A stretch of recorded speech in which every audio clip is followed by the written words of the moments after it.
تو ایسے بندہ کیسے ہو سکتا ہے کن ہر معاملے کے اندر کسی بڑے سے پڑا ہو، لیکن کوئی ایسا نظر نہیں آتا کہ دانش میں جو آپ سے بڑا ہو؟ تو آپ نے فرمایا کہ میں نے یہ دانش کم عقل لوگوں سے سیکھی، میں نے یہ دانائی بے وقوفوں سے سیکھی۔ تو سائل نے کہا کہ یہ کیسے ہو سکتا ہے؟ آپ نے فرمایا کہ جو بے وقوف کرتے تھے میں وہ نہیں کرتا، جو بے وقوف کرتے تھے میں وہ نہیں کرتا۔ تو نتیجتاً کم عقل بے وقوف کا جو کام ہے، چاہے وہ اس کی دنیا سے متعلقہ یا آخرت سے متعلقہ، اس کو چھوڑ دیا۔ تو جب بے وقوفوں کے کاموں کو چھوڑ دیا، بے وقوفوں کی تقلید کو چھوڑ دیا اور ان کا الٹ کیا، تو وہ آٹومیٹکلی کیا ہو گیا؟ دانائی کی چیز، عقل و شعور کا کام ہو گیا۔ تو اللہ تبارک و تعالی نے جو بندے کا عمل پرکھنے کا یہ میدان سجایا ہے،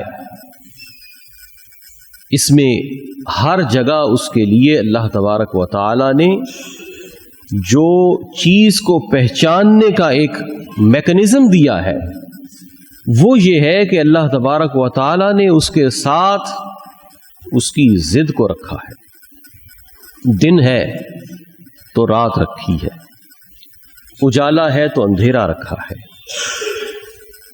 سردی ہے تو گرمی رکھی ہے، فراخ دستی ہے تو تنگ دستی رکھی ہے، بینائی ہے تو اندھاپن رکھا ہے، بولنا ہے تو گونگا بھی رکھا ہے، سننا ہے تو بہرا بھی رکھا ہے، چلنا ہے تو اپاہج بھی رکھا ہے،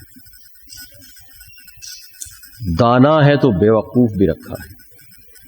بہت لمبی فہرست ہے ازداد کی، ہر جگہ۔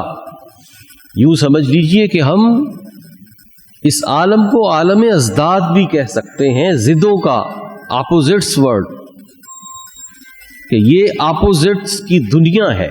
ہر جگہ اللہ تبارک و تعالی نے بندے کو چیز کی پہچان کے لیے اس کا اپوزٹ دیا ہے تاکہ یہ پہچانے۔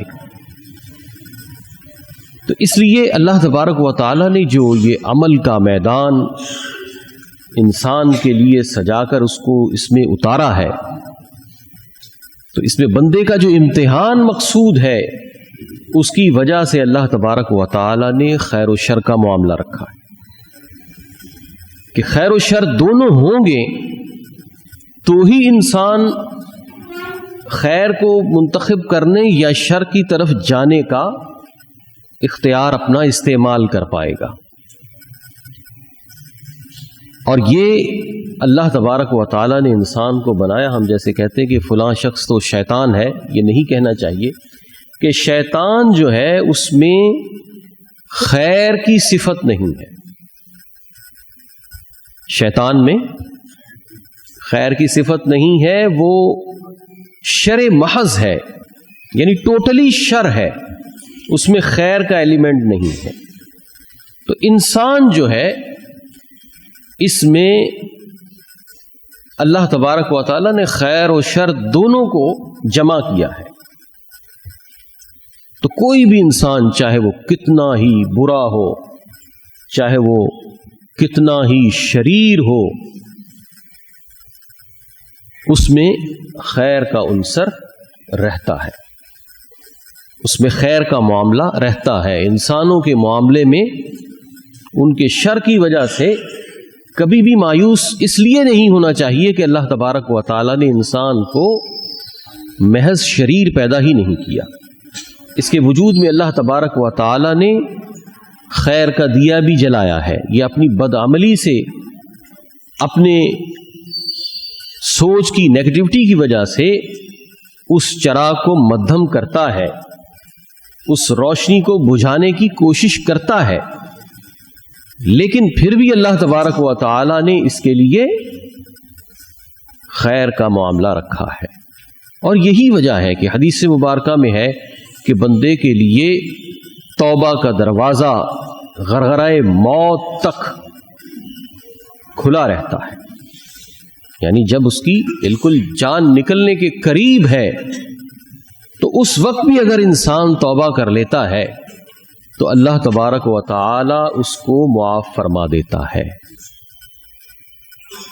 کیوں کہ اللہ تبارک و تعالی نے انسان کو بنایا ہے، اللہ کو معلوم ہے کہ یہ شرع محض نہیں ہے، اس کے اندر کی خیر کبھی بھی جو اس نے دبا دی ہے وہ کسی وقت بھی بیدار ہو سکتی ہے، وہ کسی وقت بھی اٹھ سکتی ہے. تو اللہ تبارک و تعالی نے بندے کے وجود میں جو یہ مارکہ خیر و شر رکھا ہے، یہ اس کے امتحان کے لیے ایک میکنزم ہے. ہم ایمان مفصل و مجمل جب یاد کرتے ہیں بقدر خیرہ و شرہ من اللہ تعالی کہ تقدیر کا شر اور خیر اللہ کی طرف سے ہے، تو بندہ سمجھتا ہے کہ بھی خیر تو اللہ کی طرف سے ہے، شر کہاں سے؟ تو شر ہوگا تو ہی خیر کا پتہ چلے گا، کیونکہ چیز فاعل حقیقی ہر چیز کا اللہ کی ذات ہے.